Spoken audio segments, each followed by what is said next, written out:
Salut, c'est Lex. Alors aujourd'hui on continue les séries d'interviews sur les différents profils d'animateurs, d'encadrants dans les accueils collectifs de mineurs. Et aujourd'hui on va discuter avec Maxime. Enchanté. Bienvenue sur Animare TV, la chaîne des métiers de l'animation. Abonne-toi si tu veux rien manquer ou parle-en à ceux que ça intéressera. Si tu as des questions ou des propositions de sujets à aborder, tu peux les soumettre en commentaire des vidéos ou en message privé sur Animare FB. Les réponses seront principalement délivrées sous format vidéo dans la mesure du possible. Enfin, les liens vers tous les canaux d'Animare seront dans les descriptions de chaque vidéo. Bon visionnage, Lex. Salut Maxime. Bonjour à tous. Donc Maxime, dans un premier temps, pour dire d'ouvrir cette interview, je vais te demander de te présenter si tu veux bien. Donc quand je te dis te présenter, c'est toi, quel est ton parcours ou quels sont tes diplômes dans l'animation, combien de séjours tu as derrière toi et sur combien d'années, et quelle spécialité et quelle bête noire tu as toi dans l'animation. Yes, alors du coup je m'appelle Maxime, j'ai 20 ans. Diplôme dans l'animation, j'ai pas le BAFA entièrement en fait, j'ai que mon stage théorique et mon stage pratique. Il me manque encore la partie approfondissement. Pour ce qui est du coup des séjours, j'ai déjà fait donc 2 colos. J'ai fait un centre aéré pendant un bon mois et dans une école primaire avec les CP, CE1, etc. pendant 5-6 mois environ. Donc ça c'est du périscolaire ? Périscolaire. Ok, d'accord. Donc c'est vrai que c'est quand même un parcours assez varié, c'est pas centré que sur un seul type d'accueil collectif de mineurs. C'est sûr, on voit un peu toutes les phases de... Parce qu'ils n'ont rien à voir les uns aux autres. C'est sûr. On est bien d'accord. Clairement. Ok. Et Maxime, du coup, quelles sont tes spécialités bête noire sans rentrer dans les détails? On va le faire plus tard après de discuter, revenir un petit peu sur le fond de ce que Maxime a comme spécialité bête noire. Mais est-ce que tu peux déjà donner la température un petit peu de quel genre d'animateur tu es avec tes spécialités bête noire, s'il te plaît? Alors, spécialité sport. Ouais. Et bête noire, activité manuelle. D'accord, ok. Direct. Ouais, ce sont les deux opposés dans l'animation. Exactement. De toute façon, il n'y a rien d'étonnant en fait. Donc pour enchaîner, pour continuer sur les différentes questions, donc on va les prendre une par une, Maxime. Donc tu n'hésites pas, ce sont tes réponses. Je te précise aussi à toi que les réponses n'engagent que Maxime, c'est sa version. Le but ici c'est que il te donne un petit peu lui ses visions et que tu puisses peut-être des fois te projeter par rapport à toi qui va peut-être te retrouver dans le parcours de Maxime et peut-être que tu seras d'accord, peut-être que tu seras pas d'accord. En attendant, ce sont les réponses de Maxime aux différentes questions que je vais lui poser. Je fais juste une petite pause vite fait pour rebrancher la batterie parce que sinon la caméra va lâcher. C'est bon, on peut reprendre. Donc Maxime, pour toi l'animation, est-ce que c'est plutôt un passage ou est-ce que c'est une vocation? En sachant qu'il n'y a pas de bonne et de mauvaise réponse. À partir du moment où tu viens sur les séjours, même pour un seul séjour, tant que tu te donnes pour les séjours, il n'y a pas de bonne ou de mauvaise réponse. C'est juste toi, quel est ton positionnement par rapport à ça? Passage, vocation? Alors pour l'instant, pour moi, ça serait plus du passage. Parce que avant de commencer l'animation, j'avais d'autres projets en fait dans ma vie professionnelle. Donc là, pour l'instant, ça serait plus de passage. Mais si je me rends compte que soit les études, soit mon métier plus tard ne marche pas en fait, pourquoi pas que ce soit une vocation. Parce que c'est quelque chose qui me plaît, etc. Donc ça peut le devenir. Est-ce que tu es plutôt colo ou centre aéré? Colo, sans hésiter. Pourquoi? C'est 2 ambiances complètement différentes. Il y a le centre aéré où on rentre le soir chez soi, donc on a passé une bonne journée, mais il n'y a pas tous les petits fous rires qu'on peut avoir, ce genre de délire. Colo, il y a ça H24. Donc c'est vraiment 2 ambiances différentes. Et puis là, t'es en train de parler du soir, c'est ça? Toute la journée. Okay, toute la journée. Il peut y avoir des bonnes phases de rigolade. Et colo parce que du coup c'est vraiment une semaine où on est coupé entre guillemets de ce qui nous entoure au quotidien, que ce soit la famille, là où on habite ou quoi que ce soit. Et donc je trouve que ça fait changer d'air, ça. Colo. Je sais pas trop comment expliquer ça, mais c'est vraiment l'ambiance en fait qui est complètement différente et que je préfère. Quelle est ta tranche d'âge favorite ou la tranche d'âge avec laquelle tu te sens le plus à l'aise? Alors du coup pour l'instant j'ai fait que 2-3 tranches d'âge. J'ai eu les 5 ans, j'ai eu les 9-11 et les 15-17 du coup dernièrement. Principalement je dirais les 15-17 parce qu'ils sont plus grands, Il se rapproche plus de mes délires, de comment je vois les choses, les centres d'intérêt surtout. Quitte à choisir les plus grands et les plus petits en dernier, parce que voilà, ça se rapproche plus de mes centres d'intérêt, il y a plus de facilité à parler, rigoler, etc. Et donc si je comprends bien, tu préfères les jeunes plus âgés, mais tu travailles quand même avec des jeunes qui sont vraiment encore des fois chez les maternelles carrément, quoi. Ouais, je travaille aussi avec les 5 ans. D'accord. Après, c'est vraiment ma préférence, c'est les plus âgés. Après, je travaille aussi avec les plus jeunes, ça me pose pas de soucis non plus. Ok, d'accord.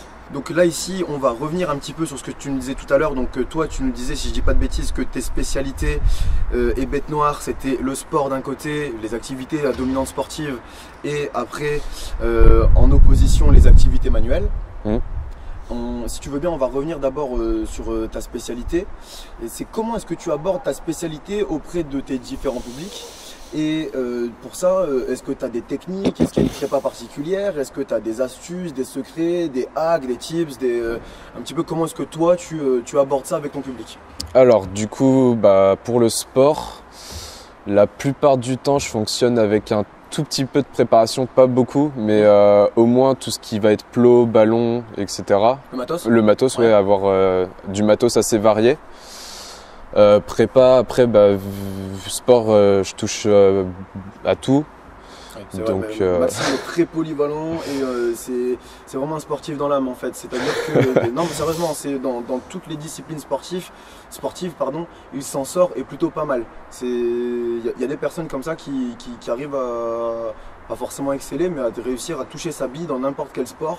Et Maxime en fait partie. Je suis très flatté. Non, mais c'est vrai, je t'ai vu faire.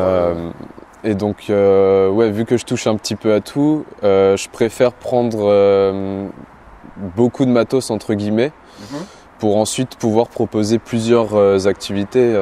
J'ai pas d'exemple là précisément, mais par exemple une balle au prisonnier, un poule renard vipère, je prends des trucs très basiques, mais arriver au groupe et leur demander s'ils ont une préférence, parce que de toute façon ça plaira jamais à tout le monde. Et après avec la majorité, faire du coup un sport qui plaise au plus grand nombre. Et donc ça me demande pas énormément de préparation. À la rigueur, faire un terrain, faire des limitations, etc. Et puis voilà. Après, c'est surtout niveau matos, j'aime bien avoir différentes choses. Passons un petit peu maintenant à l'opposé. Donc du coup, si je reviens bien, si je dis pas de bêtises, c'est les activités manuelles. Comment est-ce que tu gères ça ta bête noire? Est-ce que tu l'assumes, ta bête noire? Est-ce que tu l'esquives? Est-ce que tu as une organisation particulière? Alors ma bête noire, du coup, donc les activités manuelles, c'est jamais moi qui vais proposer ça, très rarement. Si je le propose, c'est vraiment parce que soit dehors il y a un temps pourri, soit il pleut, c'est très très rare. Donc c'est très souvent mes collègues qui proposent ça. Donc en général, je l'esquive pas parce que de toute façon il y a besoin de moi et donc je suis là pour ça, etc. Donc je vais le faire.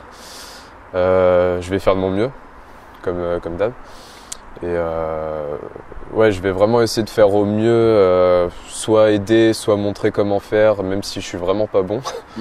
Et en général, ça va, je me débrouille pas trop mal, mais c'est pas ce qui me plaît le plus. Et en général, je vais y aller. Et puis on va essayer de faire au mieux, quoi. D'accord, ok. Donc tu te défiles pas par rapport à ta bête noire en fait. Non. T'es là quand même, quoi. Ouais. Yes, ok, d'accord, super.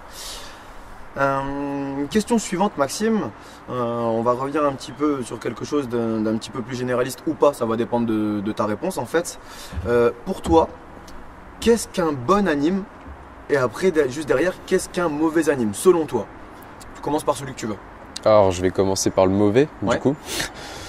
Pour moi, le mauvais anime, c'est comme on en parlait la dernière fois, c'est ceux qui sont plus surveillants.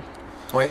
Qui sont surveillants, qui occupent, qui vont occuper en fait, pas animer. C'est je vous sors des jeux, faites ce que vous voulez pendant tant de temps.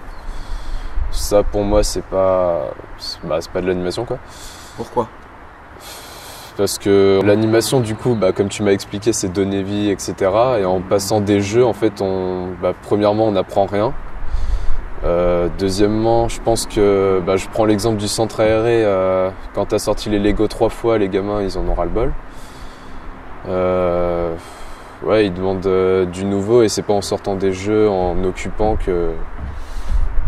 qu'on renouvelle les choses et qu'on peut s'amuser, quoi. Alors au cas où tu te demandes un petit peu d'où vient cette réflexion, bon, le but c'était que Maxime parle, mais bon là je t'explique un peu le contexte. C'est que moi j'ai un principe, en fait animer, ça vient du latin animare, donc d'où le nom du centre de formation que j'ai créé et de la chaîne que tu es en train de regarder. Et en fait, l'animation, ça vient du mot latin animare qui signifie donner vie. Et en fait, le discours que je tiens régulièrement, c'est que donner vie chez les humains engendre deux grandes responsabilités. C'est-à-dire la première, éduquer, donc te donner des règles de socialisation envers les uns les autres. Et deux, émanciper. Et émanciper, c'est te donner des techniques, des billes pour que toi derrière tu puisses être autonome et ne plus avoir besoin de moi dans la réalisation des tâches qui vont t'incomber dans ta journée, dans ta vie, etc., etc. Et en fait, normalement, ce que les parents chez les humains, quand ils donnent la vie, doivent faire derrière, c'est éduquer et émanciper. C'est comme ça que ça fonctionne depuis la nuit des temps. Sinon, ça s'appelle de l'irresponsabilité.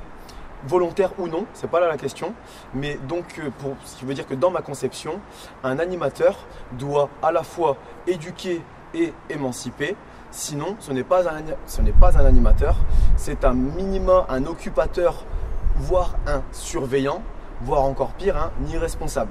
C'est un petit peu voilà la discussion qu'on avait l'autre jour avec Max, et c'est pour ça qu'il te dit ça là maintenant. Voilà, tu as le contexte, maintenant tu es au courant. Voilà. Yes, donc ça pour toi, en gros c'est tu disais le mauvais anime, c'est celui qui n'est pas un anime en fait. C'est ça. Selon cette définition qu'on vient de reprendre. Exactement, celui qui n'est pas un anime. Après, un autre point pour un mauvais anime, c'est celui qui va penser entre guillemets à lui avant les enfants. D'accord. Par exemple, un enfant qui vient de demander quelque chose. Et l'anime qui va dire non parce que lui ça l'arrange pas. Ou ce genre de... Ouais, ça c'est... Pour moi c'est pareil, c'est un mauvais anime. Après pour un bon anime, du coup celui qui va prendre en compte pas forcément des remarques, mais qui va écouter les attentes des enfants, qui va tout faire pour qu'elles soient mises en place.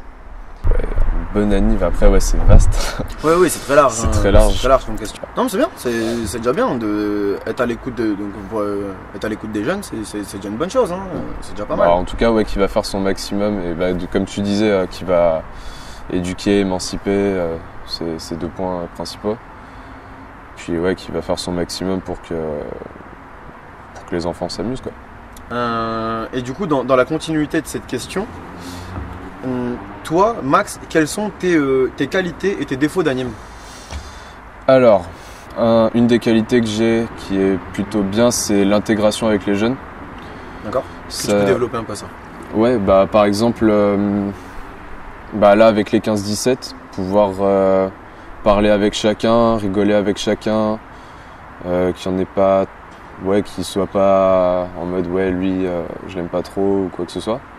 Ce côté relationnel du coup. Voilà, côté relationnel, ça je pense que j'y arrive pas trop mal. Ça peut être compliqué de temps en temps au début, mais au bout d'une semaine c'est réglé. Moins d'une semaine même. Un autre point positif, c'est dans la mise en place d'activités qui sont en général proposées par les jeunes. Ça je trouve que j'arrive plutôt bien à clairement suivre leurs attentes et en faisant en sorte que ça tourne, que ça se casse pas la gueule. Je confirme. Et puis après en qualité, je sais pas. T'es pas obligé de nous faire une liste longue comme le bras, c'est déjà pas mal. Ouais, très bien, je vais rester là-dessus. Yes. Et du coup, est-ce que tu as des défauts d'animateur? Alors, défaut, le défaut que je trouve que j'ai principalement, c'est qu'il y a des moments où j'ai tendance à me relâcher quand il faudrait pas. D'accord, c'est-à-dire par exemple, soit au moment du repas. Le moment du repas, c'est souvent le moment où je pique un peu du nez, quoi. Ça peut être à des moments où un collègue mène une activité ou donne des consignes ou quoi que ce soit et que du coup là on est censé faire l'autorité à sa place. pareil, j'ai tendance à m'endormir un peu et écouter avec les autres en fait. Après, d'autres défauts, là comme ça, je sais pas. Mais c'est déjà bien. Moi, je te remercie, Maxime, pour ton honnêteté, parce que c'est vrai que c'est pas forcément facile, surtout d'assumer ses défauts. C'est pas forcément évident. Mais au moins, le fait pour toi, derrière l'écran, tu vois, si tu es capable d'identifier tes défauts, c'est le premier pas pour essayer de les corriger en fait, pour pouvoir essayer de travailler dessus. Donc je te remercie, Maxime, pour cette honnêteté. Mais il n'y a pas de quoi. Du coup, on a quand même pas mal parlé de toi. Et donc nous, il faut pas oublier qu'on s'est rencontrés. Nous, en fait, ce qui est ouf avec Max, c'est que moi, j'ai eu Max en tant que jeune sur une colo que je dirigeais quand il avait 16 ans. Et aujourd'hui, 15-16 ans, un truc comme ça. Et le truc de ouf, c'est qu'aujourd'hui, 5 ans plus tard, Max fait des colos avec moi. Et il est animateur dans mes équipes. Et peut-être qu'un jour, il viendra en direction. Et peut-être même qu'un jour, s'il continue, je serai son animateur. Il y aura peut-être moyen. Et j'en serais ravi. Je serais le premier content.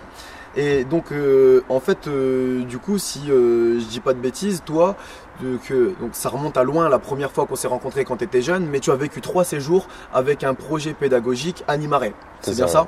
Celui quand j'étais jeune. C'est ça. Et 2 avec toi, du coup. C'est ça. Et 2 en tant qu'adulte. Sur des séjours, c'est ça. Yes. Et du coup, je voulais, parce que voilà, on est quand même sur la chaîne d'un centre de formation, et donc si ça t'embête que je sois en train de faire un petit peu ma publicité ou que je sois en train de parler un petit peu du centre de formation que j'ai mis en place, quitte la vidéo tout de suite parce que là on va parler quasiment que de ça maintenant, donc pas que, mais on va en parler pendant un bon moment, ou alors tu fais un avance rapide et tu verras la suite plus tard.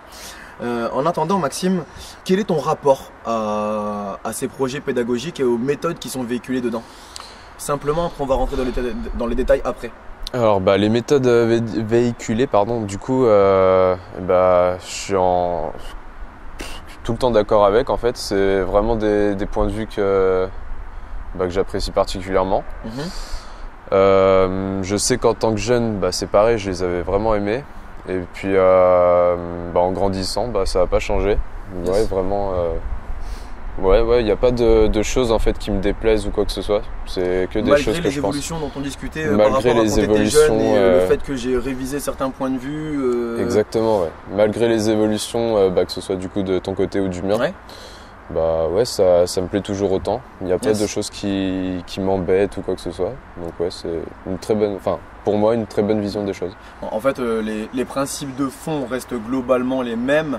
Après, ce sont les méthodes d'application que j'essaye de faire évoluer, et c'est après peut-être par la suite je ferai peut-être aussi évoluer les principes, mais c'est vrai que j'essaye de constamment essayer de renouveler ce que je fais et d'essayer de progresser à chaque séjour, de réfléchir à ce qui a marché, ce qui n'a pas marché, de savoir ce que je remets en place, ce que je retire, bref, etc. Je ne vais pas faire trop ma pub maintenant, le but c'est que Maxime parle. Donc, pour continuer là-dessus, qu'est-ce qui te plaît le plus dans les méthodes des projets pédagogiques Animaré? Alors, ce qui me plaît le plus, c'est que du coup, c'est vraiment le jeune en fait qui est au cœur. Il n'y a pas de, comme je disais tout à l'heure, il n'y a pas de nous ça nous emmerde, donc on va plutôt pencher pour un non. Je prends l'exemple du sommeil. Déjà, sommeil, tu veux faire la grasse mat, fais la grasse mat. Tu veux te coucher tard, couche-toi tard. Après, tu assumes. Il y a un cadre quand même. Il y a un cadre. On va pas rentrer dans les détails maintenant, mais c'est pas la fête du slip non plus. Pareil pour ce qui est des activités, c'est le système du brainstorm. Là, c'est eux qui proposent, et si on peut le faire, on le fait. Ça part, et on les aide à pousser en fait leur activité pour qu'elle passe. Déjà pour qu'elle passe avant les nôtres. Parce que nous, du coup, on en prévoit, mais s'il n'y a plus de place pour les leurs, on enlève les nôtres et c'est eux. Donc c'est vraiment ce que eux ont envie de faire. Je sais plus ce qu'on... C'était qu'est-ce qui te plaît le plus, la question? Ouais, voilà, donc qu'est-ce qui me plaît le plus? Ouais, c'est vraiment que le jeune, du coup, est vraiment au centre de... En fait, c'est ses vacances, c'est pas nous qui allons choisir quoi que ce soit pour lui. Et ça, ouais, c'est vraiment un truc qui est cool. Qu'est-ce qui te plaît le moins dans les méthodes Animaré, ou sans, parce que tu disais que t'aimais bien grosso merdo un petit peu l'ensemble des méthodes véhiculées, mais il se peut que t'aies rien qui te plaise pas, mais ou alors qu'est-ce qui te paraît plus difficile à aborder, plus compliqué? un petit peu, tu vois, de qu'est-ce qui est pas évident à faire. Alors, ce que je trouve ce qui peut être compliqué pour moi, c'est une partie du projet pédagogique, du coup. Donc, par exemple, qui est sur l'autonomie. En une semaine, rendre autonome, des fois, ça peut être très compliqué. Des fois, ça peut super bien se passer. Et des fois, ça peut être compliqué. Je vois celle qu'on a fait en juillet, la colo qu'on a fait en juillet. Au début, les jeunes, c'était les affaires pas trop rangées. Et à la fin, des chambres impeccables sans qu'on ait plus rien à dire. Donc là, voilà, ça s'était bien passé. Mais après, il y a des fois, pour l'autonomie, par exemple, nos 15-17 qui allaient en ville ou des choses comme ça, c'était plus compliqué.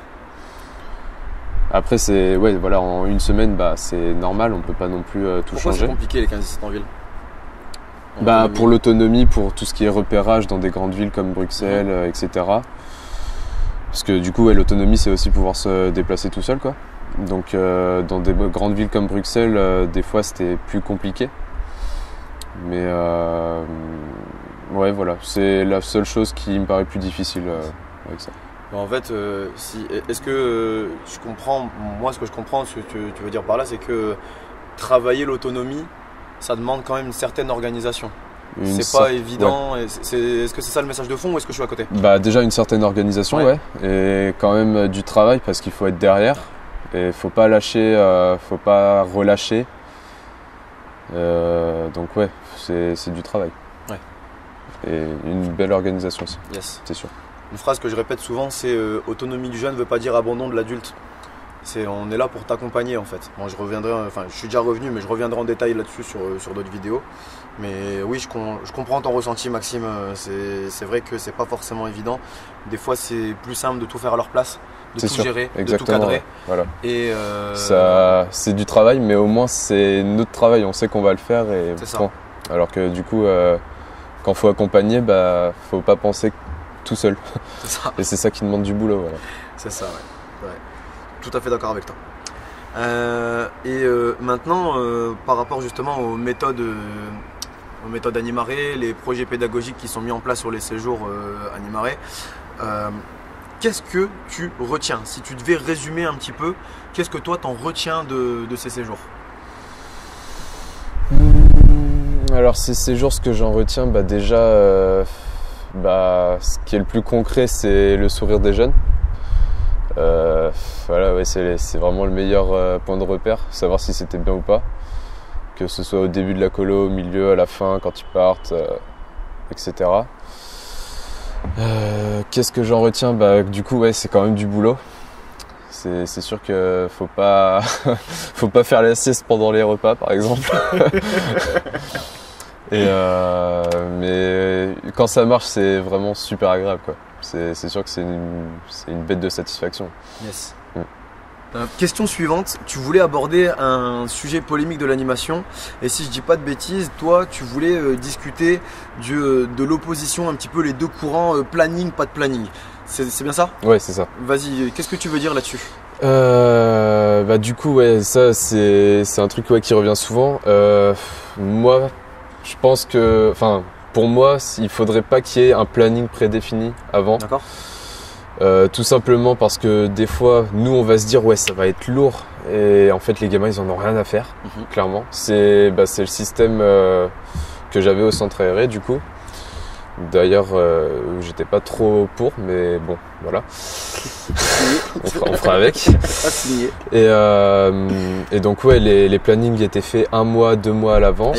Quand même. Okay. On savait pas quel temps il allait faire, ce qui pouvait arriver, tout simplement. Et donc nous on se disait ça va leur plaire et tout. Et puis au final on faisait l'activité et puis au bout de 5 minutes, plus rien à péter. C'était cool mais voilà. Alors que du coup pas de planning. On peut faire justement les trucs de brainstorming, etc. Et là on est sûr que ça va cartonner quoi. C'est vraiment rare, très très très rare, voire même jamais en fait pour mon expérience. Où ça a foiré une fois quoi. Yes. Alors Max, ça fait 2-3 fois qu'il parle de brainstorming. En gros, Le brainstorming, c'est une méthode où on va récolter l'avis des jeunes sur les idées de propositions d'activités qu'ils veulent mettre en place, que ce soit des activités à l'interne du centre, et donc c'est-à-dire des activités d'animation pure et traditionnelle, ou alors des activités où on va sortir du centre, qu'elles soient payantes, donc de consommation ou pas, en sortant du centre. Et donc en fait on va récupérer les envies des jeunes. Après donc suite à chaque envie, on va essayer de développer un petit peu pour bien expliquer à tout le monde, être sûr que tout le monde sache bien de quoi on parle, c'est de bien revenir sur de quelle activité on parle. Ensuite on va essayer de savoir à peu près, même si ça peut changer, combien de participants voudraient participer à l'activité, et ensuite qui serait motivé pour préparer cette activité et la mettre en place, et ensuite la planifier sur justement le planning, parce que Maxime ne dit pas de planning, il dit un planning mais pas prédéfini à l'avance. Voilà. Donc un planning existe, et donc après le but c'est que les jeunes aillent planifier eux-mêmes leurs activités sur le planning. Bon, je reviendrai sur une vidéo complète dessus sur le brainstorming, parce que là je suis en train de te le dire à l'arrache sans rentrer dans les détails, mais c'est beaucoup plus complexe que le simple petit tips que je suis en train de te dire là tout de suite à l'instant. Ouais, c'est vrai que j'avais oublié de préciser ça, ouais. Mais du coup voilà. Donc c'était bon pour toi pour le sujet polémique? C'est tout bon. Yes. On arrive bientôt à la fin de la vidéo. J'ai encore 2 questions pour toi, Max. Est-ce que tu as un coup de gueule à faire dans l'animation, relatif à l'animation évidemment? Un coup de gueule. Si t'en as pas, t'en as pas. Hein. Si. Ah, si. Ah, c'est quoi, du coup, il y a. Non, mais le plus flagrant, entre guillemets, c'est les surveillants. Ouais. Ouais, ça c'est. Ouais, c'est relou ça. C'est-à-dire les surveillants?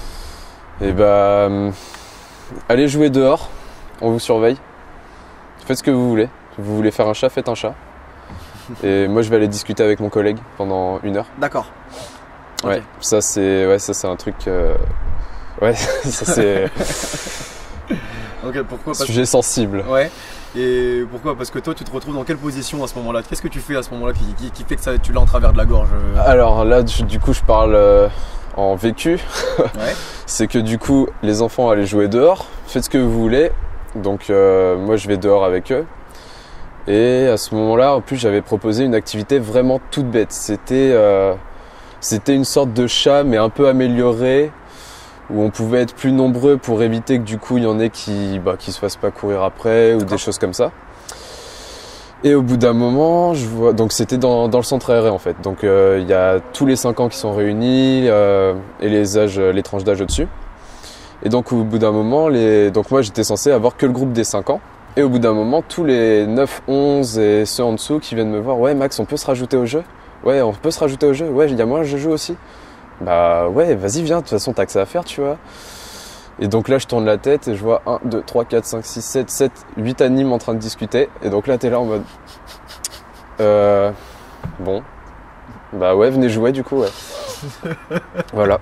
D'accord. Ouais, donc ouais, ça c'est ouais, ça m'énerve un peu. En gros, tu t'es senti un peu seul quoi à ce moment-là quoi. Ouais, très seul même. Yes, très seul. Je peux comprendre. Très seul. Surtout que tu te retrouves à devoir récupérer les jeunes qui sont pas forcément de ta tranche d'âge. C'est ça, et puis après c'est l'heure du goûter, donc faut les rapatrier chacun dans leur groupe. Oh yeah, ouais. Ouais, voilà. Yes. Mais d'un autre côté, c'est peut-être aussi reconnaissance toi de l'activité qualitative que tu es en train de mettre en place. C'est sûr. Si ton activité était complètement pourrie, ils auraient préféré peut-être ne rien foutre que de venir participer à ton activité. C'est sûr, ouais, ça fait plaisir aussi du coup. C'est ça. Donc merci les surveillants pour la participation des jeunes, mais putain vous faites chier, je me retrouve tout seul quoi. C'est ça. Ouais, ils s'amusent bien. Hein. C'est ça. Il n'y a pas les animes qui ont voulu venir jouer aussi Pas encore. Non. Ça viendra. Peut-être même pas vu en fait. Ouais, peut-être, ouais. Ok. Et du coup, donc là c'était le coup de gueule de Maxime qui lui appartient et il a le droit. Ça peut se comprendre. Voilà. Peut-être que tu partages pas son point de vue, mais en tout cas, c'est le point de vue de Maxime. Et enfin, Maxime, pour terminer, est-ce que tu as un ou des conseils à l'anime derrière son écran qui pourrait se reconnaître en toi, soit à l'instant T, soit en se disant je vais bientôt être comme Maxime, ou soit en se disant j'ai été comme Maxime? Alors, des conseils au niveau du parcours dans l'animation, un petit peu ses visions qu'il a, spécialité bête noire, et un petit peu sur tout ce qu'il vient de nous dire dans cette interview. Alors du coup des conseils, il y a des fois c'est vraiment pas facile, il peut y avoir la pression, il peut y avoir le stress, ce genre de choses. Faut pas lâcher, clairement faut pas lâcher. Des conseils, j'ai pas vraiment de conseils concrets, mais ouais, juste faut pas lâcher. Et à la fin, le remerciement, c'est tous les sourires et tout. Et franchement, l'animation, plus beau métier du monde. On va pas se plaindre, hein, clairement. Ah ouais, on est d'accord. On est d'accord. Mal payé, mais. Ouais, c'est pas grave, ça vaut le coup. C'est vrai. Et donc ouais, surtout, faut pas lâcher, faut aller au bout, quoi. Bah, c'est un très bon conseil. J'ai pas de conseil concret. C'est un conseil général. Le conseil qui est de ne lâche rien. Je pense que n'importe qui peut s'y projeter. On vit tous à un moment donné dans l'animation des difficultés. Ouais. Et justement, ce conseil-là qui est de ne lâche rien, on est un très bon, quoi. Ouais. Très général, mais voilà. Eh ben écoute, Max, je te remercie pour ton honnêteté. Bah y a pas de quoi, et puis merci à toi pour m'avoir consacré ce temps. Avec plaisir. Je tenais à te préciser que Maxime était... c'est difficile. C'est la fatigue, c'est la fatigue. Juste, je tenais à te préciser que Maxime était référent de la production musicale du clip Un jour j'irai en colo, que tu peux découvrir ici si c'est toujours pas fait. Je vais mettre un lien dans la description, donc là ici en dessous de la vidéo.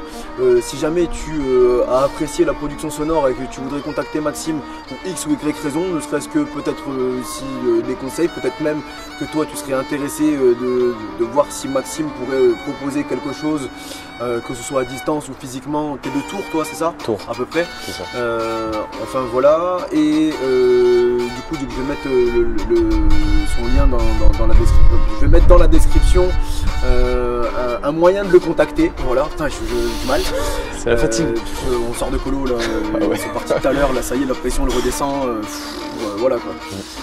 Donc voilà, et du coup Maxime, je te remercie encore une fois. Il n'y a pas de quoi, ça m'a fait très plaisir. Et je pense que tu peux comprendre à travers cette interview que Maxime, lui, voit l'animation quand même s'il n'est que de passage pour le moment dedans, il voit quand même l'animation d'une manière très sérieuse. Je le connais un petit peu, je pense pouvoir parler en son nom, c'est que derrière, il y a des jeunes qui nous attendent et qui ont besoin de nous, ils comptent sur nous. Max aussi, moi aussi, sois sérieux. Si cette vidéo t'a paru utile, abonne-toi ou parle-en à ceux que ça intéressera. En attendant la prochaine vidéo, n'hésite pas à aller faire un tour sur Animare FB ou sur la médiathèque Animare. A bientôt, Lex.